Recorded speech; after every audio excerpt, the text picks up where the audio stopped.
പഞ്ചായത്തിന്റെ നിയന്ത്രണത്തിലുള്ളൊരു സ്കൂളാണ് ഇപ്പൊ അല്ലേ. ഇതിന് ഫിറ്റ്നസ് സർട്ടിഫിക്കറ്റ് കൊടുത്തിട്ടുണ്ട്. അപ്പൊ ഇതിനകത്ത് ഈ ജീർണാവസ്ഥയിലുള്ള കെട്ടിടത്തിന്റെ ഫിറ്റ്നസ് സർട്ടിഫിക്കറ്റ് കൊടുക്കാനിടയായ സാഹചര്യം തീർച്ചയായിട്ടും ഗൗരവപൂർവ്വം പരിശോധിക്കേണ്ടതാണ്.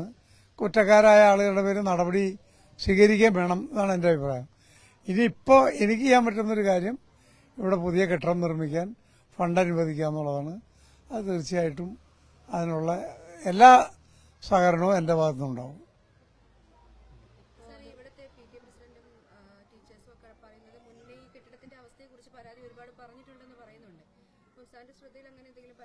എന്റെ ശ്രദ്ധയിൽ അങ്ങനെ ഗൗരവമായിട്ടൊരു പരാതി വന്നതായിട്ട് ഞാൻ ഓർക്കുന്നില്ല.